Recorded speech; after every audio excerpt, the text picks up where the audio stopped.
প্রথমে দেখো যে প্রশ্নটা দেওয়া আছে, in remote sensing system which sensor measures naturally available energy. চারটে অপশান রয়েছে, geographic information system, passive sensor, active sensor, synthetic aperture radar. কোনটা সঠিক উত্তর হবে? Sir passive sensor. তার মানে এখানে বলতে চেয়েছে দেখো, remote sensing system which sensor measure naturally available energy, অর্থাৎ প্রাকৃতিকভাবে যে এনার্জিটা জেনারেট হয় সেটাকে মেজার করে, সেটা হচ্ছে প্যাসিভ সেন্সার। প্যাসিভ সেন্সারের এক্সপ্লেনেশন আমি দিয়েছি। Passive sensor measure reflected sunlight emitted from the sun, অর্থাৎ সূর্য থেকে যে সানলাইটটা রিফ্লেক্ট হচ্ছে সেইটা কিন্তু প্যাসিভ সেন্সার ক্যাপচার করছে। When the sun shine passive sensor measure this energy, তাহলে সানসাইনটাকে এই প্যাসিভ সেন্সার এনার্জি হিসেবে কাজে লাগাচ্ছে। অর্থাৎ প্যাসিভ সেন্সারের প্রধান শক্তি হচ্ছে সূর্য। তাহলে বাকি অপশানের মধ্যে অ্যাক্টিভ সেন্সারটা একটু ভালো করে বই থেকে পড়ে নিলে, জিওগ্রাফিক ইনফরমেশন সিস্টেম জিআইএস একটু বই থেকে পড়ে নিলে, এরকম করে অপশানগুলো একটু করে 2-4 লাইন বই থেকে একটু করে রিডিং পড়ে নেবে। নেক্সট প্রশ্ন, remote sensing use which of the following waves in it's procedure. চারটে অপশন রয়েছে।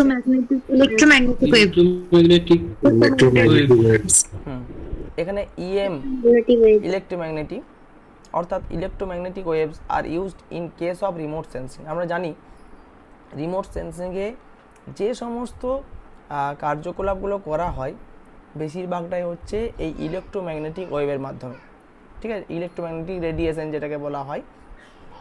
The different wave present in the spectrum enable us to use a variety of wave based on condition present and can be able have a better output. Electromagnetic ওয়েভের মাধ্যমে আমরা অনেক বেশি output ভালো পাবো। সে কারণে রিমোট সেন্সিং ব্যবস্থায় EMR বা ইলেকট্রোম্যাগনেটিক ওয়েভ এটা খুব গুরুত্বপূর্ণ। আমরা পরবর্তীকালে ক্লাসে আলোচনা করব গামা রে, ঠিক আছে, এগুলো নিয়েও আলোচনা করে দেব। পরের প্রশ্ন, which one of the following altitude belong to sun synchronous polar orbit. Sun synchronous 300 থেকে 900 কিমি। উত্তর হবে 300 থেকে 900 কিমি। 300 থেকে 900, এটা ভালো করে মনে রাখতে হবে যে 300 থেকে 900 হচ্ছে সান সিঙ্ক্রোনাস। তাহলে আরেকটা স্যাটেলাইট হয়, একটা সান সিঙ্ক্রোনাস হয়, আরেকটা কি হয় বলো তো? তাহলে ওর ডিসটেন্সটা কত থাকে? 36,000 কিলোমিটার। ঠিক। তাহলে এটা বুঝতে পারছো, আমি যেভাবে পড়াচ্ছি তোমাদেরকেও কিন্তু সেইভাবে এই অপশন দেখে দেখে আরেকবার রিমাইন্ডার নিয়ে নিতে হবে। জিও স্টেশনারি, সান সিঙ্ক্রোনাস। এবারে আরেকটা জিনিস, এই যে সান সিঙ্ক্রোনাস স্যাটেলাইট এটা কিভাবে মুভ করে পৃথিবী বরাবর, আর জিও স্টেশনারি কিভাবে মুভ করে বলতে পারবে কেউ? সান সিঙ্ক্রোনাস মেরু বরাবর করে আর জিও স্টেশনারি পৃথিবী বরাবর। যে কোনো একজন বলো। স্যার যেটা জিও স্টেশনারি সেটা নিরক্ষীয় রেখা বরাবর আর সান সিঙ্ক্রোনাস মেরু রেখা বরাবর। ঠিক। এইভাবে যখন যে কোশ্চেনটা পাবে সেটা রিগার্ডিং যেটুকু পাওয়া যায় সেটুকু পড়ে নিতে হবে। পরে আসছি, what is remote sensing? Direct observation of the earth surface, data collection from a distance without direct contact। তাহলে রিমোট সেন্সিং ব্যবস্থাটা কি? রিমোট সেন্সিং হচ্ছে এমন একটা ব্যবস্থা যার মাধ্যমে আমরা কোনো বস্তুকে টাচ না করে তার সম্পর্কে ইনফরমেশন জোগাড় করতে পারি। এদিক থেকে দেখতে গেলে আমাদের চোখও কিন্তু এক ধরনের রিমোট সেন্সিং হিসেবে ব্যবহার করা যেতে পারে, কারণ আমরা চোখের মাধ্যমে কোনো বস্তু সম্পর্কে টাচ না করে তার সম্পর্কে কিন্তু তথ্য কালেক্ট করতে পারি। তাহলে আমাদের চোখও কিন্তু এক ধরনের আরএস সিস্টেমের মধ্যে পড়ছে। রিমোট সেন্সিংটা কোনো পার্টিকুলার যন্ত্র নয়, রিমোট সেন্সিং এটা একটা সিস্টেম, যার মাধ্যমে এই কাজটা হয়ে থাকে। স্যার চোখটাকে কি আমরা প্রাকৃতিক সেন্সর বলতে পারি? প্রাকৃতিক সেন্সর, এটা তো সেন্সর হিসেবে ইউজ করতে পারি অবশ্যই। চোখটা পুরোপুরি সেন্সর না, চোখের মধ্যে আমাদের যে মনিটা কাজ করে সেটাকে সেন্সর বলা হয়, যার মাধ্যমে আমরা এটাকে পাই। কারণ অনেকের চোখ আছে, সে হয়তো যদি চোখে ঠিকমতো দেখতে পায় না, তাহলে তার সেন্সর কাজ করছে না। মানে চোখটা পুরোপুরি সেন্সর হচ্ছে না, চোখের মধ্যে থাকা যে মনি, যেটার মাধ্যমে আমরা দৃষ্টিশক্তি আমরা ক্যাপচার করি, সেটাকে সেন্সর বলতে পারি। এটা প্রাকৃতিকভাবেই তো তৈরি হচ্ছে আমাদের চোখ, তাই এটা পুরোপুরি প্রাকৃতিক সেন্সর হিসেবে আমরা বইয়ে কোথাও পাবো না উদাহরণ সেভাবে। কিন্তু চোখটা একটা সেন্সর, এবং যেটা রিমোট সেন্সিংয়ের মতোই আমরা এক্সাম্পল হিসাবে অ্যাজ এ ইউজ করতে পারি। ঠিক আছে, যদি পরীক্ষায় প্রশ্ন আসে অ্যাজ এ সেন্সর হিসেবে লিখবে। প্রাকৃতিক সেন্সর হিসেবে বা ম্যানমেড তো কখনো এটা হবে না নিশ্চয়ই, তাহলে প্রাকৃতিক হিসেবে। কিন্তু সেন্সর যে ডেফিনেশন আছে প্রাকৃতিক সেন্সারের, সেটা চোখের সঙ্গে পুরোপুরি ম্যাচ করছে না। কাজেই চোখটা অ্যাজ এ সেন্সার আমরা এক্সাম্পল হিসাবে ইউজ করতে পারি। পরীক্ষায় যদি প্রশ্নও চলে আসে, তাহলে অ্যাজ এ সেন্সার বা রিমোট সেন্সিংয়ের ক্ষেত্রে মানবদেহের কোনটা আমরা রিমোট সেন্সিং ব্যবস্থার সঙ্গে একই রকম এক্সাম্পল, এরকম যদি পরীক্ষায় প্রশ্ন আসে, সেক্ষেত্রে চোখটা অ্যান্সার দিতে পারো। ঠিক আছে, পরের প্রশ্ন, most of state of art LIDAR lidar system বলা হয় এটাকে, use dash NM and dash micron ওয়েভলেন্থের মেজারটা। এটা একটু ক্রিটিক্যাল প্রশ্ন দিয়েছি, অনেক সময় এই ধরনের প্রশ্ন থাকে না, তো চেষ্টা করবে। যেমন এই লিডারটা একটা খুব গুরুত্বপূর্ণ সিস্টেম। তো লিডার সিস্টেম সম্পর্কে জানো, একটা wavelength system, mainly located near infrared part of electromagnetic spectrum হিসেবে ইউজ করা হয়। এটা দুটো পার্ট হয়, ওয়ান ইজ 750 NM, আর একটা হচ্ছে 1.1। ঠিক আছে, এটা একটা মোটামুটি একটু মনে রাখার চেষ্টা করবে, কারণ এরকম প্রশ্ন রেগুলারলি আসার সম্ভাবনা খুবই কম।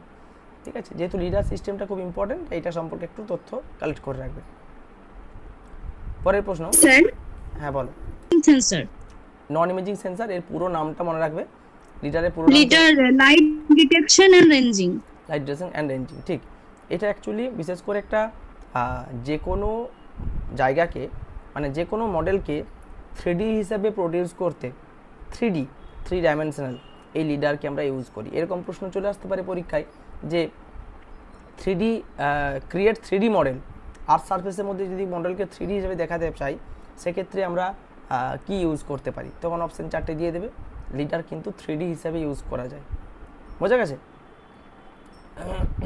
লিডারের বিভিন্ন অ্যাপ্লিকেশনগুলো পড়ে রাখতে পারো, যেমন ম্যাপ তৈরিতে কাজে লাগে, ম্যাপ, রোড, হাইওয়ে, বিভিন্ন বিল্ডিং হয় না, দেখবে যখন তুমি গুগল আর্থ ওপেন করবে, ওখানে একটা 3Dর অপশান আছে, দেখবে 3Dতে ক্লিক করে দিলে দেখবে বাড়িগুলো সুন্দর 3Dর মতো দেখায়, তখন ওই লিডার সিস্টেমটা কাজ হয়, বুঝতে পেরেছো।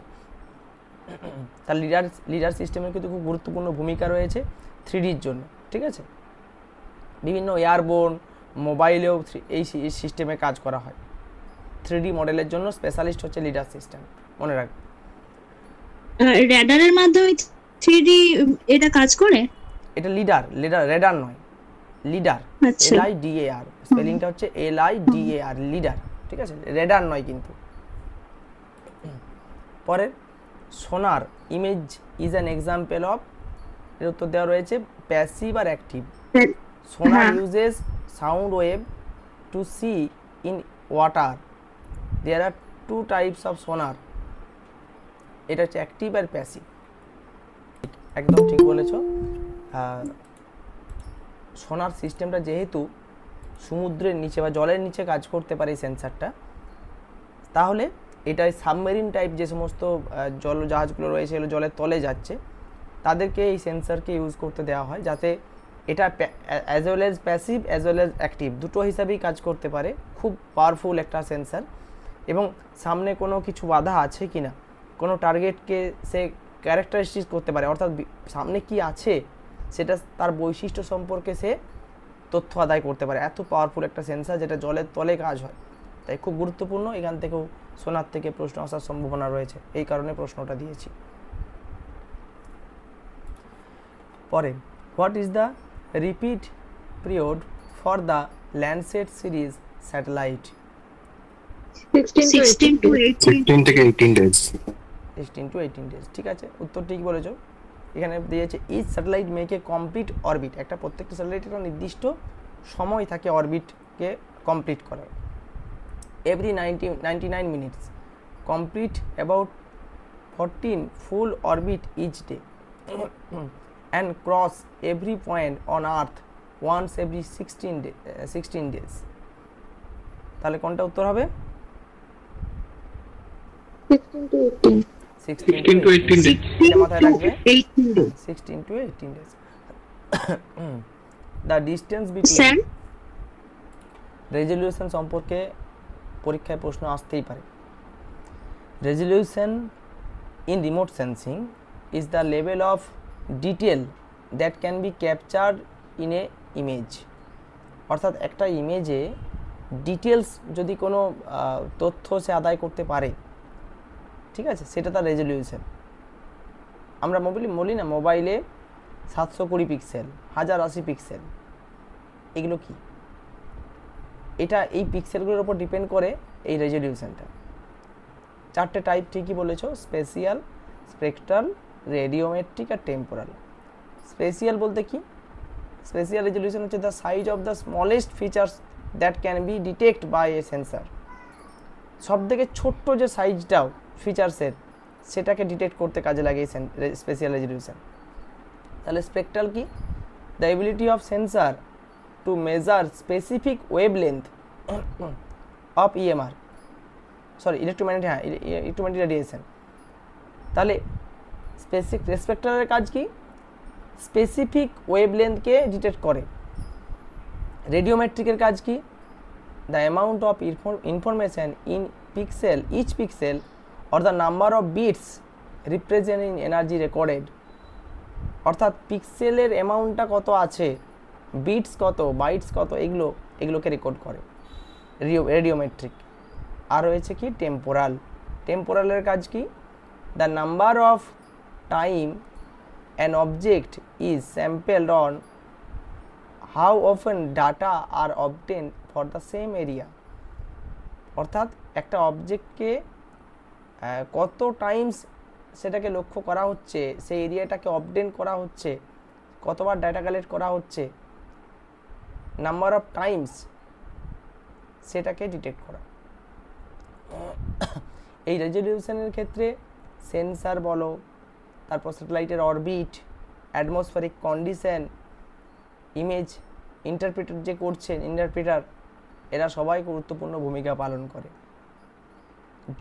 রেজলিউশন যত ভালো হবে, হাই হবে, তত পিকচার কোয়ালিটি তত ভালো হবে। এগুলো একটু মাথায় রাখতে হবে। পরের প্রশ্ন আসছি এই নিয়েই। Distance between two adjacent pixel is an image is known as, কি হবে? Very good. একটু আগেই বললাম যে স্পেশাল রেজলিউশনের কাজ কি? দুটো সাইজের মধ্যে স্মলেস্ট সাইজটাকে ডিটেক্ট করা। তার মানে কি? সাইজ ডিটেক্ট করেই সে ডিপেন্ড করতে পারছে যে পিক্সেল সাইজ কত আছে। তার মানে একটা দুটো পিক্সেলের মধ্যে দূরত্বও কত সে মেজার করতে পারবে, সেটা স্পেশাল রেজলিউশন। নেক্সট প্রশ্ন, what is the main advantage of using passive remote sensing system? Passive remote sensing সিস্টেমে প্রধান ডিসঅ্যাডভান্টেজটা কি? Limited spectral coverage. কোনটা হবে? লিমিটেড স্পেকট্রাল কভারেজ, ঠিক। Limited spectral coverage. Passive remote sensing focus on land use, land cover analysis. Land use land cover মানে LULC, ভালো করে পড়ে রাখবে। Small scale mapping requirement. Passive remote sensing has small data sets collected and does not allow for detailed interpretation of information acquired. পরের প্রশ্ন, the term remote sensing was first used in the early of কত সালে? 1950 ঠিক 50 1950 তে প্রথম এটা কিন্তু use করা হয়েছিল। আর the first civilian earth observing satellite was launched in 1960, এটা মনে রাখবে। Next, all satellite imagery use data called satellite imagery আমরা কিউজিআইএস এ কাজ করেছি, সেখানে রাস্টার ডাটা ভেক্টর ডাটা আশা করছি সবাই বুঝে গেছো। Raster data image often use to display satellite imagery, topography map and other geographic data. Topography map থেকেও প্রশ্ন দিয়ে দিতে পারে। এখানে আমি স্যাটেলাইট ইমেজারি দিয়েছি, এই জায়গা থেকে এটা স্কিপ করে এটা চলে এলো। All topography map use data off কোনটা হবে? Each spectral wavelength represent as a single layer in remote sensing data called band. The term band to refer the layer in an image. ইমেজের মধ্যে layer হয়, such as satellite image or an image from digital photography. দেখবে যখন photography তোমরা করো, ফটোগ্রাফিতে কিন্তু layer থাকে। ব্যান্ড সম্পর্কে কারো কিছু জানার আছে? মানে জানো কি ব্যান্ড সম্পর্কে? ব্যান্ড কি? ব্যান্ড জিনিসটা কি? স্যার তড়িৎ চুম্বকীয় তরঙ্গের একটা ক্ষুদ্রতম অংশ হচ্ছে ব্যান্ড, অর্থাৎ পৃথিবীর পৃষ্ঠ থেকে যে ছবিটা সেন্সরগুলো যে ক্ষুদ্রতম অংশে ক্যাপচার করে রাখছে সেটাকে আমরা ব্যান্ড বলতে পারি। আর কেউ? আর কারো কিছু বলার আছে?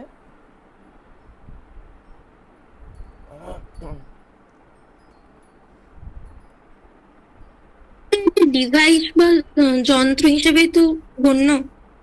হ্যাঁ, ব্যান্ড হচ্ছে রিমোট সেন্সিং এ একটা বলতে গেলে range of wavelength in electromagnetic spectrum that a sensor is sensitive to. যেমন স্পেকট্রাল ব্যান্ড, বিভিন্ন টাইপসের ব্যান্ড হয়। ভিজিবল হয়, যেমন visible blue, visible green, visible red, near infrared, এগুলো সব ব্যান্ড। এই যে ব্যান্ডগুলো, এই ব্যান্ডগুলোর কাজ কি বলতো? ব্যান্ডগুলোর কি কাজ? Red band, green band. বলবো স্যার? হ্যাঁ বলো। যে রিফ্লেক্টেড এনার্জি গুলো মানে পৃথিবী থেকে রিফ্লেক্টেড হয়ে যাচ্ছে, ওই এক একটা ব্যান্ডে সেই এনার্জি গুলোকে ডিটেক্ট করে এবং সেখান থেকে যে ইমেজ তৈরি হয় সেটা থেকে আমরা বুঝতে পারি যে কিরকম ছবি ওটা তুলছে। Very good.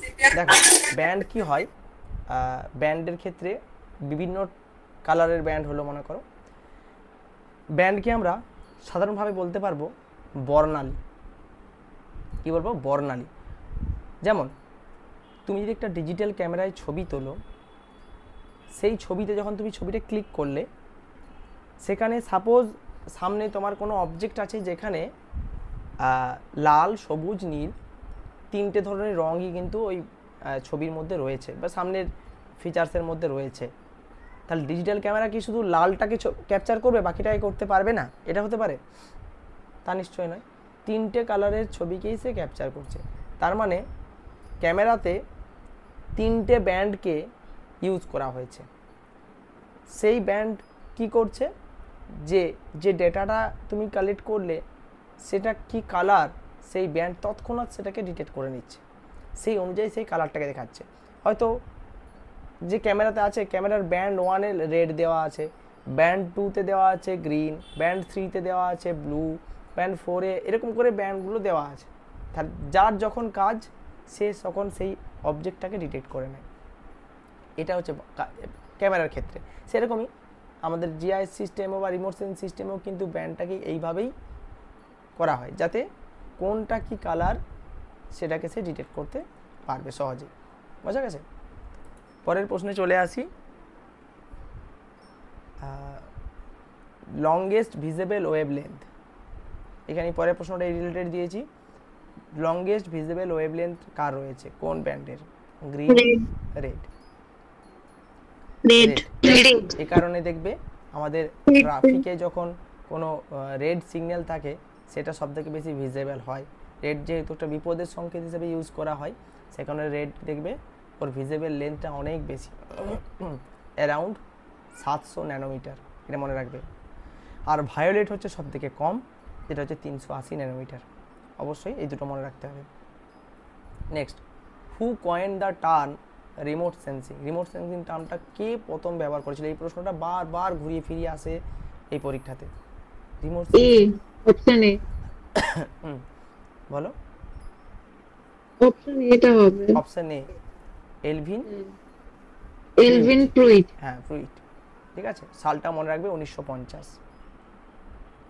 পরের প্রশ্ন, which of the following can merge the imagery of LISS 3 and PAN? IRS multi sensor. IL multi সেন্সরটা হচ্ছে লিস্ট 3 এবং প্যানের একটা সাকসেসর যাকে বলবো আমরা, মার্জ করে তৈরি করা হয়েছে। Will improve quality of output and enhance the image for better resolution. এই জন্যই এটাকে মাল্টি সেন্সর বলা হয়। Which of the following in, sir হ্যাঁ বলো। স্যার প্যানক্রোম্যাটিক একটা সেন্সর যেখানে খালি গ্রে এন্ড ব্ল্যাক কালারটা ডিটেক্ট করতে পারে, যার জন্য ব্ল্যাক এন্ড হোয়াইট ছবি সবথেকে বেশি আসে প্যানক্রোম্যাটিক থেকে। কনসেপ্ট দেখেছো? প্যানের পুরো কথাটা হচ্ছে প্যানক্রোমাটিক ইমেজ, লিখে রাখতে পারো খাতায়, প্যানক্রোমাটিক ইমেজ। ঠিক আছে, যেটা হচ্ছে একটা সিঙ্গেল ব্যান্ড, কথাগুলো প্রত্যেকটা মনে রাখবে, যেটা হচ্ছে একটা সিঙ্গেল ব্যান্ড এবং হাই রেজলিউশন ইমেজকে ক্যাপচার করতে কাজে লাগে। ঠিক আছে, তাহলে এই যে সিঙ্গেল ব্যান্ডটা, এটা প্রধানত হাই রেজলিউশন পিকচারকে ক্যাপচার করে। একই সঙ্গে এই যে প্যানক্রোমাটিক ইমেজ, প্যানক্রোমাটিক ইমেজে কি হয়, this image are captured in a single band, meaning they are grey scale rather than colour. Panchromatic ইমেজটা হচ্ছে একটা গ্রে স্কেলের জিনিস। ঠিক আছে, গ্রে স্কেলের, এবং they typically have a higher spatial resolution compare to multispectral image. Multispectral ইমেজের থেকে এর হাই স্পেশিয়াল রেজলিউশন থাকে, যার মাধ্যমে ছোট ছোট পার্টিকেলকেও সে কিন্তু পিক্সেলকে সে ডিটেক্ট করতে পারে। ঠিক আছে, এই প্যানকে আর লিস্ট 3কে যখন একসঙ্গে তৈরি করা হয়েছে তখন সেটাকে বলা হয়েছে মাল্টিস্পেকট্রাল, মাল্টি সেন্সর। এটা কিন্তু ইম্পর্টেন্ট খুব। ঠিক আছে, তাহলে প্যান সম্পর্কে ইনফরমেশন বলে দিলাম, মনে রাখবে। Next, which of the following indicates the correct set of band operate in LISS 3 satellite? কোনটা হবে? ভিজিবল রে আর নিয়ার ইনফ্রারেড। হ্যাঁ, LISS 3 is known as linear imaging self scanning sensor. দেখতে পাচ্ছি আমি ফুল ফর্মটা এখানে দিয়ে দিয়েছি, তাহলে পরীক্ষায় এরকম প্রশ্ন চলে আসতে পারে। Is mounted on Indian satellite IRS-1A. It is capable of operate 3 band which comprises one visible ray, near infrared and short wave infrared region. এটা একটু পড়ে রাখবে। আমি একদিন ক্লাসে যত সেন্সার আছে সেই সেন্সারগুলোকে নিয়ে আমি আলোচনা করব, সেন্সার থেকে প্রশ্ন চলে আসে, সেগুলো আমি আলোচনা করে দেব। Which among of the following is having more wavelength? Radio wave. Radio wave processes longest wavelength in the electromagnetic spectrum, which makes it suitable in the uses of classified radar for operating in particular region. ঠিক আছে, geostationary orbit is specially case of geosynchronous orbit. True. পরেরটা, GLONASS is a satellite system developed by Russia. GLONASS খুব important, এই প্রশ্নটা এক বছর এসেছিল।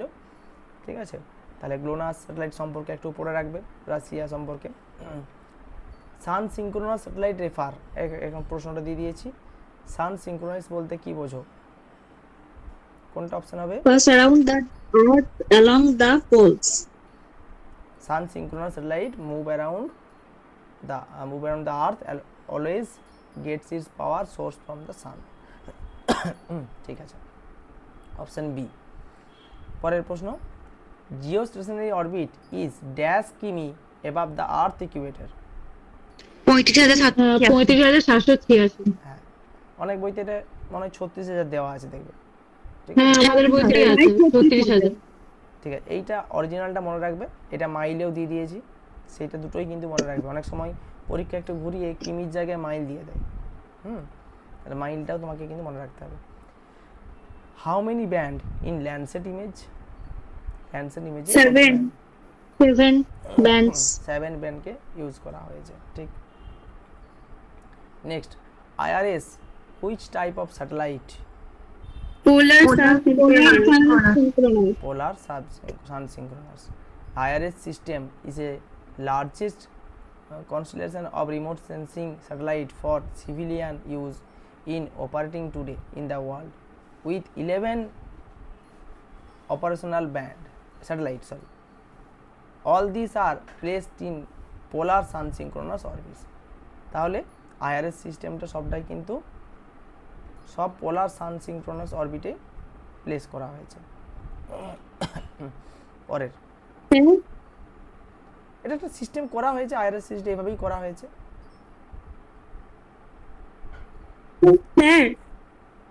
হ্যাঁ, একটা জায়গায় লেখা রয়েছে একটু সেমি সিনক্রোনাস, তাই তো? সেমি সিনক্রোনাস জিনিসটা কি? সেমি সিনক্রোনাস বলতে বুঝিয়েছে এখানে মানে ফুললি সান সিনক্রোনাস নয়, এটা ফুললি সান সিনক্রোনাস নয় বুঝিয়েছে। এবং এটা বলেছে যে এক minute, semi synchronous orbit is an orbit around a planet that takes half the time of planet rotation, ঠিক আছে? It is a type of medium earth orbit, ঠিক আছে? এটা হচ্ছে অ্যাকচুয়ালি নিয়ার সার্কুলার, ঠিক আছে? এটা পুরোটা সার্কুলার হবে না, সেমি সার্কুলার মানে পুরোটা সার্কুলেশন করছে না। একটা এর অ্যাকচুয়ালি এর ডাইরেকশনটা হচ্ছে planet rotation, same as planet rotation. এবং আর্থের ক্ষেত্রে এই semi sun synchronous orbit takes about 12 hours to complete, এবং প্রায় 20,200 কিলোমিটারে একে স্থাপন করা হয়। 20,200 kilometre of the earth surface একে স্থাপন করা হয়, যেটা বিশেষ করে বললাম কি প্ল্যানেট রোটেশন যে হাফ টাইম নেয়, বুঝতে পারছো? পুরো প্ল্যানেটকে ইয়ে করতে হাফ টাইম লাগে। এবং এই অরবিটটা হচ্ছে নিয়ার সার্কুলার, পুরোটা সার্কুলার, নিয়ার সার্কুলার বলেছে। এটা কি সেমি বলা হয়েছে, বুঝতে পেরেছো? মানে এটা পুরো পৃথিবীর ছবি তুলছে না, অর্ধেক অংশের। হ্যাঁ। আচ্ছা, MEO যেটাকে বলা হয়, MEO মিডিয়াম আর্থ অরবিট। মানে কি বলতো, যখন ঘুরছে স্যাটেলাইটটা, সেটা হচ্ছে একটা ডিস্টেন্স থাকে, যে কত ডিস্টেন্সের ওপর সে ঘুরছে।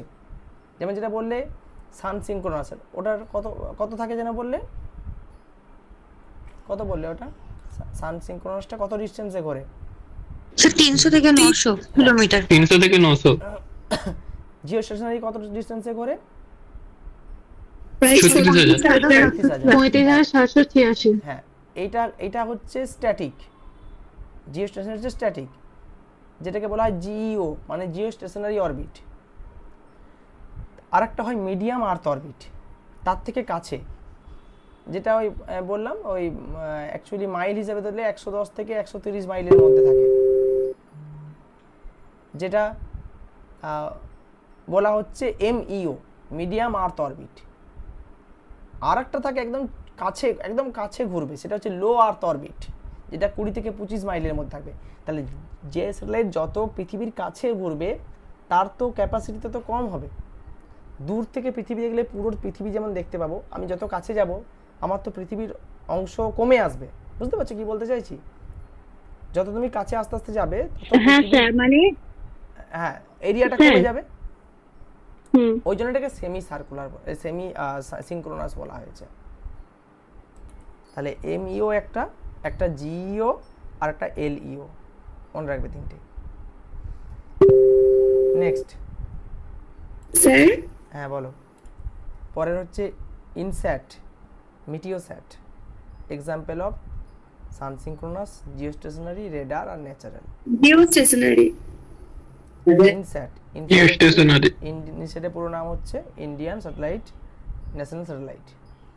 জিওস্টেশন স্যাটেলাইট সিস্টেম যেটা ইসরো দ্বারা হয়েছিল। Meteosat series satellite of geostationary meteorological satellite operated by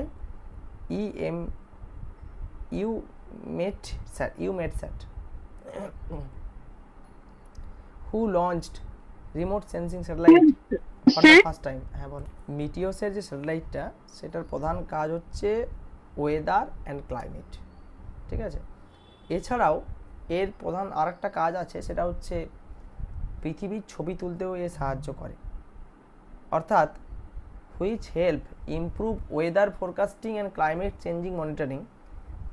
এটার জন্য সে ছবি তুলতেও পারে, কিন্তু তার প্রধান কাজ হচ্ছে ওয়েদার এবং ক্লাইমেটকে নিয়ে। মিটিওস্যাট যে ব্যাপারটা, এটা হচ্ছে এক ধরনের স্যাটেলাইট যা প্রথম লঞ্চ করেছিল 1977 সালে, ঠিক আছে। মিটিওস্যাট প্রথম 1977 সালে প্রথম, ঠিক আছে। বর্তমানে ওয়েদার ক্লাইমেট ছাড়া এগ্রিকালচার, ওশিয়ানোগ্রাফি এবং এয়ার ট্রাফিক বা হাইড্রোলজির ক্ষেত্রে এই মিটিওস্যাটের কিছু কিছু ভূমিকা আমরা লক্ষ্য করতে পারি। মিটিওস যদি আমরা ওয়ার্ল্ড ওয়েদার ওয়াচ দেখি, একটা স্যাটেলাইট নেটওয়ার্ক যেটা বিশেষ করে ওয়ার্ল্ড মেট্রোলজিক্যাল অর্গানাইজেশনের মাধ্যমে কাজ হয়, সেটার একটা পার্ট হচ্ছে এই মিটিওস্যাট। পুরো মিটিওস্যাটের বিভিন্ন ভার্সন হচ্ছে মিটিওস্যাট 10, মিটিওস্যাট 7, মিটিওস্যাট 8, এরকম অনেক ধরনের টাইপস রয়েছে স্যাটেলাইটের ভাগ, ঠিক আছে। Who launched remote sensing satellite for the first time? USA.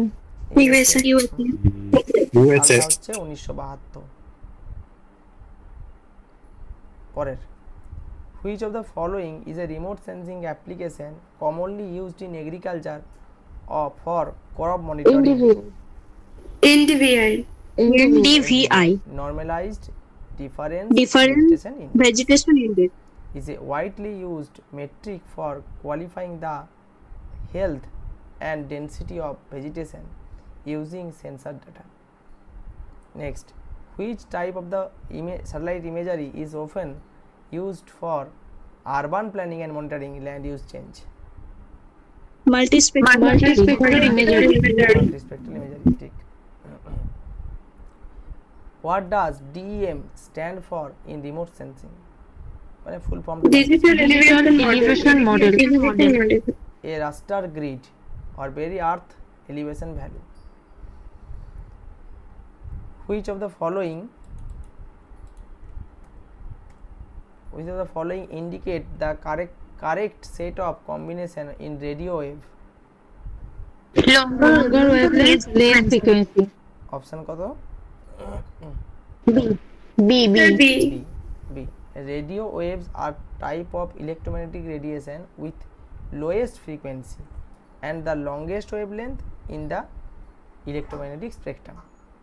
আজকে লাস্ট প্রশ্ন, the scale of aerial photograph depend on the scale of aerial photograph of flat terrain depend on Height of the aircraft and focal length of the camera. height of the aircraft And focal length of the camera. Aerial photography সম্পর্কে আমি দেখবে ক্লাসে recording দিয়েছি, ওখানে একটু ভালো করে দেখে রাখবে যে কিভাবে কি বলা আছে। তাহলে এই হলো 30টা প্রশ্ন তোমরা ভালো করে প্র্যাকটিস করো। এখান থেকেও প্রশ্ন কমন চলে আসতে পারে অপশন ধরে ধরে, বা এখান থেকে যেগুলো আলোচনা করলাম সেগুলোও ইম্পর্টেন্ট, ভালো করে মনে রাখতে হবে।